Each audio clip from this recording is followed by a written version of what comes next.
నమస్కారం. City news కి స్వాగతం. పరిసరాల పరిశుభ్రతతోనే ఆరోగ్యవంతమైన సమాజం సాధ్యమవుతుందని ప్రభుత్వ చీఫ్ జీవి ఆంజనేయులు అన్నారు.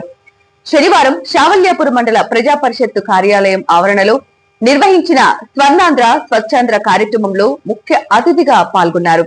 ఈ సందర్భంగా జీవి మాట్లాడుతూ రాష్ట్రాన్ని పరిశుభ్రంగా తీర్చిదిద్దే లక్ష్యంతో ప్రభుత్వం ఈ కార్యక్రమాన్ని ప్రతిష్టాత్మకంగా తీసుకుందని తెలిపారు. అనంతరం పారిశుద్ధ్య నిర్వహణ కోసం కేటాయించిన ఎలక్ట్రానిక్ వాహనాలు మరియు రిక్షాలను జెండా ఊపి ప్రారంభించి కార్మికులకు అందజేశారు. గ్రామాల్లో అహర్నిశలు కష్టపడుతూ ప్రజల ఆరోగ్యం కోసం కృషి చేస్తున్న పారిశుద్ధ్య కార్మికుల సేవలను జీవి కొనియాడి వారిని శాలువలతో ఘనంగా సన్మానించారు. కార్మికుల సంక్షేమానికి ప్రభుత్వం ఎల్లప్పుడూ అండగా ఉంటుందన్నారు. ఈ కార్యక్రమంలో నాయకులు, అధికారులు, ప్రజలు పాల్గొన్నారు. వైసీపీ పాలనలో 85 లక్షల టన్నులు ఎక్కడెక్కడ మున్సిపాలిటీలో, మేజర్ పంచాయతీలు ఎక్కడెక్కడ చెత్తా చెదారం అంతా వదిలేశారు. కారణం ఏంటండి? గతంలో వైసీపీ ప్రభుత్వం చెత్త మీద పన్ను ఎందుకు వసూలు చేశారు? చెత్త మీద పన్ను వసూలు చేసి ఆ చెత్తను ఎందుకు శుభ్రం చేయలేదు? 85 లక్షల టన్నులు ఎందుకు వదిలేసి వెళ్ళారు? బాధ్యత లేదు. వైసీపీ ప్రభుత్వానికి ఆ రోజు బాధ్యత లేకుండా పోయింది. ప్రజల ఆరోగ్యం పట్ల చిత్తశుద్ధి లేదు. చెత్త మీద పన్నేసి చెత్త కూడా క్లీన్ చేయకుండా ఉన్న ప్రభుత్వం చెత్త ప్రభుత్వంగా చరిత్రకెక్కింది. వైసీపీ పాలనలో 85 లక్షల టన్నుల్ని ఎక్కడికక్కడ మున్సిపాలిటీలో, మేజర్ పంచాయతీలో చెత్త చెదారం వదిలేసిపోతే దాన్ని ఈరోజు ఎన్డీఏ ప్రభుత్వం వచ్చినాక మొత్తం 98% మొత్తం కూడా శుభ్రం చేయడం జరిగింది. రేపు జనవరి 1 కల్లా 100% ఈ చెత్త చెదారం అంతా కూడా పరిశుభ్రం చేసే దిశగా ఈరోజు ఎన్డీఏ ప్రభుత్వం ముందుకెళ్తా ఉంది. ఆ రోజు చెత్త మీద పన్ను వసూలు చేసినటువంటి చరిత్రహీనుడిగా మిగిలిపోయినటువంటి ఆ రోజు ముఖ్యమంత్రి జగన్మోహన్ రెడ్డి చెత్త మీద పన్నేసాడు, చెత్త క్లీన్ చేయకుండా వదిలేశాడు. గతంలో ఏ ముఖ్యమంత్రి అయినా చెత్త మీద పన్నేశారండి? చెత్త మీద పన్ను వసూలు చేసిన ఏ ముఖ్యమంత్రి చరిత్రలో లేరు. ఒకే ఒక చెత్త ముఖ్యమంత్రిగా జగన్మోహన్ రెడ్డి చరిత్రకెక్కాడు. ఈరోజు 85 లక్షల టన్నులు మొత్తం చెత్త అంతా శుభ్రం చేయటమే కాదు, దాని ద్వారా చెత్త ద్వారా సంపద సృష్టిస్తున్నారు ఈరోజు చంద్రబాబు నాయుడు గారు.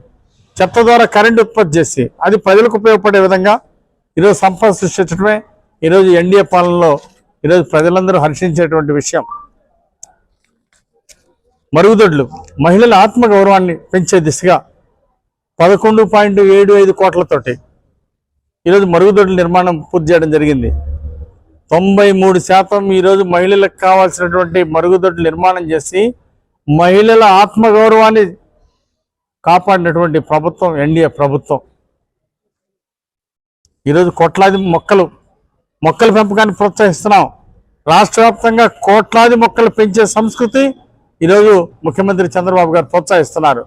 గత ముఖ్యమంత్రి చెట్లు కొట్టించే సంస్కృతిలో గత ముఖ్యమంత్రి వైసీపీ పాలనలో చూశారు. ఈరోజు నీడనిచ్చేటువంటి మొక్కలు పెంచడం, కోట్లాది చెట్లు మరి పెంచే దిశగా ఈరోజు ప్రభుత్వం ముందుకెళ్తుంది. ఎందుకంటే పర్యావరణం కాపాడటం మన బాధ్యత. మంచి ఆక్సిజన్, సకాలంలో వర్షాలు రావడానికి చెట్లు, మొక్కలు ఎంతో ఉపయోగపడతాయి. కాబట్టి ఈరోజు కోట్లాది మొక్కలు నాటుతున్నటువంటి ఎన్డీఏ ప్రభుత్వాన్ని ప్రజలు అభినందిస్తున్నారు. మరి గత ప్రభుత్వం తెచ్చినటువంటి గంజాయి, గుట్కా, ఈ అరాచక పాలన, రౌడీజం, గూండాయిజం ఇవన్నీ కూడా ఈరోజు చంద్రబాబు గారు ప్రభుత్వం వాటన్నింటినీ కూడా పారదోలుతా ఉంది, పరిశుభ్రం చేస్తూ ఉంది, ప్రక్షాళన చేస్తూ ఉంది ప్రభుత్వం. ఎన్డీఏ ప్రభుత్వం ప్రక్షాళన చేయడం అభినందనీయం. ఈరోజు గంజాయి, గుట్కాలు, రౌడీజం, గూండాయిజం మొత్తాన్ని కూడా ప్రక్షాళన చేసింది ఎన్డీఏ ప్రభుత్వం. చెత్తతో పాటు ఇవన్నీ కూడా ప్రక్షాళన చేయటాన్ని ప్రజలు అభినందిస్తున్నారు. పల్లె పండుగ పేరుతో ఉప ముఖ్యమంత్రి పవన్ కళ్యాణ్ గారు చంద్రబాబు గారి లక్ష్యాలని ముందుకు తీసుకెళ్తున్నారు. గ్రామసీమల్లో పల్లె పండుగ పేరుతో అభివృద్ధి జరిగినాయి. 4,500 కోట్లు మరి గతంలో ఖర్చు పెట్టడం జరిగింది. జగన్మోహన్ రెడ్డి రంగులు వేసుకోవటం, తెలుగుదేశం పాలనలో ఎన్డీఏ పాలన కట్టిన బిల్డింగులు రంగులు వేసుకోవడం, పిల్లలకి పుస్తకాలు ఇచ్చే దాని మీద ఫోటోలు వేసుకోవడం తప్ప బ్యాగుల మీద ఫోటోలు, బెల్టుల మీద ఫోటోలు, గత ముఖ్యమంత్రి ఫోటోలు ఏంటంటే బెల్టుల మీద ఫోటోలు, చివరికి పొలాల్లో వేసే రాళ్ల మీద కూడా. వినుకొండ పట్టణంలోని ముండ్లమూరు బస్టాండ్ సెంటర్ వద్ద శుక్రవారం రాత్రి రోడ్డు ప్రమాదం జరిగింది. అతి వేగంగా వచ్చిన ఓ ఆటో మార్కెట్ ఎదురుగా ఉన్న డివైడర్ ను ఢీకొట్టి బోల్తా పడింది. అదే సమయంలో వెనుక వస్తున్న బస్సు సడన్ బ్రేక్ వేయడంతో త్రుటిలో పెను ప్రమాదం తప్పింది. స్థానికులు వెంటనే స్పందించి ఆటోను పక్కకు తొలగించారు. ఈ ఘటనలో ఎవరికీ ప్రాణాపాయం జరగకపోవడంతో అందరూ ఊపిరి పీల్చుకున్నారు. ఈ నెల 21 ఆదివారం జరిగే పల్స్ పోలియో కార్యక్రమాన్ని జయప్రదం చేయాలని ప్రభుత్వ చీఫ్ విప్ సీనియర్ శాసనసభ్యులు జీవి ఆంజనేయులు కోరారు. పుట్టిన శిశువు నుండి 5 ఏళ్లలోపు చిన్నారులకు పోలియో చుక్కలను వేయించి పోలియో రహిత సమాజాన్ని నిర్వహించుకుందామని తెలిపారు. ప్రతి ఒక్కరూ 5 ఏళ్లలోపు చిన్నారులను పోలియో కేంద్రాల వద్దకు తీసుకెళ్లి పోలియో చుక్కలు వేయించి పల్స్ పోలియో కార్యక్రమాన్ని విజయవంతం చేయాలని కోరారు. రేపు 21 తారీఖు పల్స్ పోలియో కార్యక్రమం రాష్ట్ర వ్యాప్తంగా దేశవ్యాప్తంగా జరుగుతుంది. మీకు దగ్గరలో ఉన్నటువంటి పల్స్ పోలియో కేంద్రంకి వెళ్ళి పోలియో జబ్బు రాకుండా పిల్లల్ని కాపాడండి. 5 సంవత్సరాల లోపున్న ప్రతి బిడ్డని వెళ్ళి పోలియో డ్రాప్స్ వేయించాల్సిందిగా రేపు జరిగే పల్స్ పోలియో కార్యక్రమంలో విజయవంతం చేయాల్సిందిగా అందరికీ విజ్ఞప్తి చేస్తున్నా. హిందూ ధర్మ పరిరక్షణే ధ్యేయంగా ఆదివారం వినుకొండ పట్టణంలోని ఎన్ఎస్పీ గ్రౌండ్ లో నిర్వహించే హిందూ సమ్మేళనం సభకు సర్వం సిద్ధమైందని హిందూ సమ్మేళన నిర్వహణ సమితి తెలిపింది. ఈ కార్యక్రమానికి సంబంధించి అన్ని ఏర్పాట్లను నిర్వాహకులు పూర్తి చేశారు.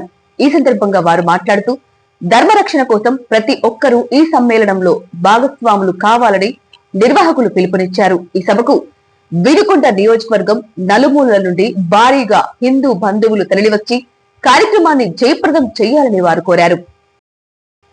వినుకొండ నియోజకవర్గ అభివృద్ధి ధ్యేయంగా కూటమి ప్రభుత్వం ముందుకు సాగుతుందని ప్రభుత్వ చీఫ్ జీవి ఆంజనేయులు పేర్కొన్నారు. శావల్యాపురం నుండి పిచుకలపాలెం వరకు నూతనంగా నిర్మిస్తున్న తార్ రోడ్డు పనులను శనివారం పరిశీలించారు. రోడ్డు నిర్మాణ పనుల్లో నాణ్యత ప్రమాణాలు పాటించాలని అధికారులను, కాంట్రాక్టర్లను ఆదేశించారు. గత ప్రభుత్వ హయాంలో నిర్లక్ష్యానికి గురైన రహదారులను పునరుద్ధరించి ప్రతి గ్రామానికి మెరుగైన రవాణా వ్యవస్థను కల్పించటమే తమ లక్ష్యమని ఆయన ఈ సందర్భంగా తెలిపారు. ఈ కార్యక్రమంలో నాయకులు, అధికారులు తదితరులు పాల్గొన్నారు.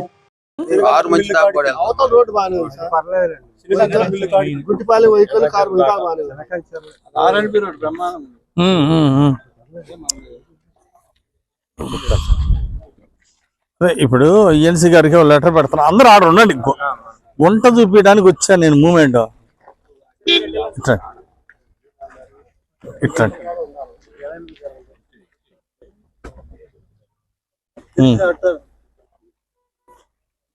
ఇంకా ఆడ గుంతలు ముందు ముందు పెద్ద గుంతలు ఉన్నాయి. అంటే ఈ రోడ్డే పూర్తిగా దెబ్బతింది.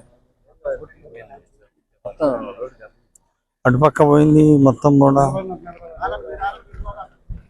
పూర్తిగా దెబ్బతింది రోడ్డు.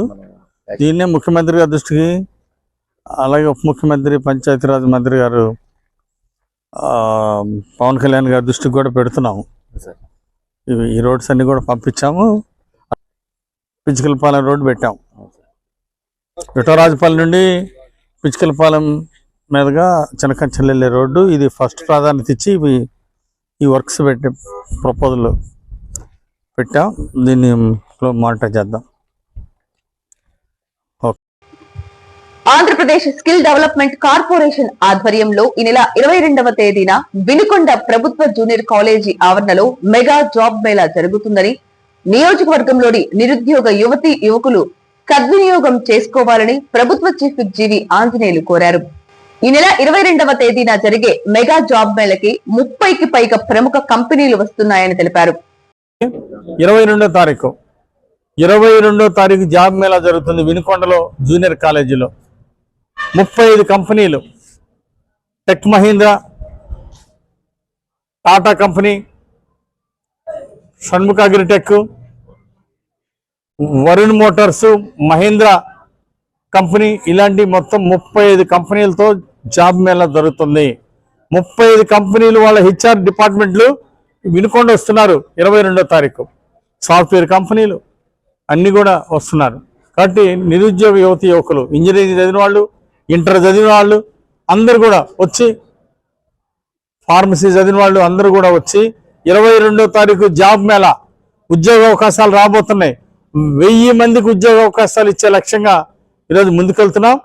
నిరుద్యోగ యువతి యువకులందరూ కూడా వినుకొండ ప్రాంతంలో, పల్నాడు జిల్లాలో వినుకొండ ప్రాంతంలో ఉన్న అందరూ కూడా నిరుద్యోగ యువతి యువకులందరూ కూడా వచ్చి ఈ జాబ్ మేళాని సద్వినియోగం చేసుకోవాల్సిందిగా నేను కోరుతున్నా. చదువుకున్న యువతి యువకులకి 20 లక్షల ఉద్యోగ ఉపాధి అవకాశాలు కల్పించాలి ఈ 5 ఏళ్లలో అనేదే లక్ష్యంగా ఈరోజు ఎన్డీఏ ప్రభుత్వం ముందుకెళ్తుంది. ముఖ్యమంత్రి చంద్రబాబు గారు, నారా లోకేష్ గారు 20 లక్షల ఉద్యోగాలు ఇవ్వాలనే ఆశయంతో ముందుకెళ్తున్నారు. దాంట్లో భాగంగానే ఈరోజు ఈ మెగా జాబ్ మేళాని నిర్వహిస్తున్నాం.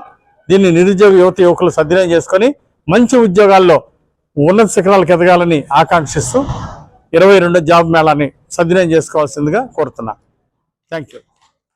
సిటీ న్యూస్ ఇంతటితో సమాప్తం. తిరిగి రేపటి సిటీ న్యూస్ లో మళ్ళీ కలుద్దాం. అంతవరకు సెలవు.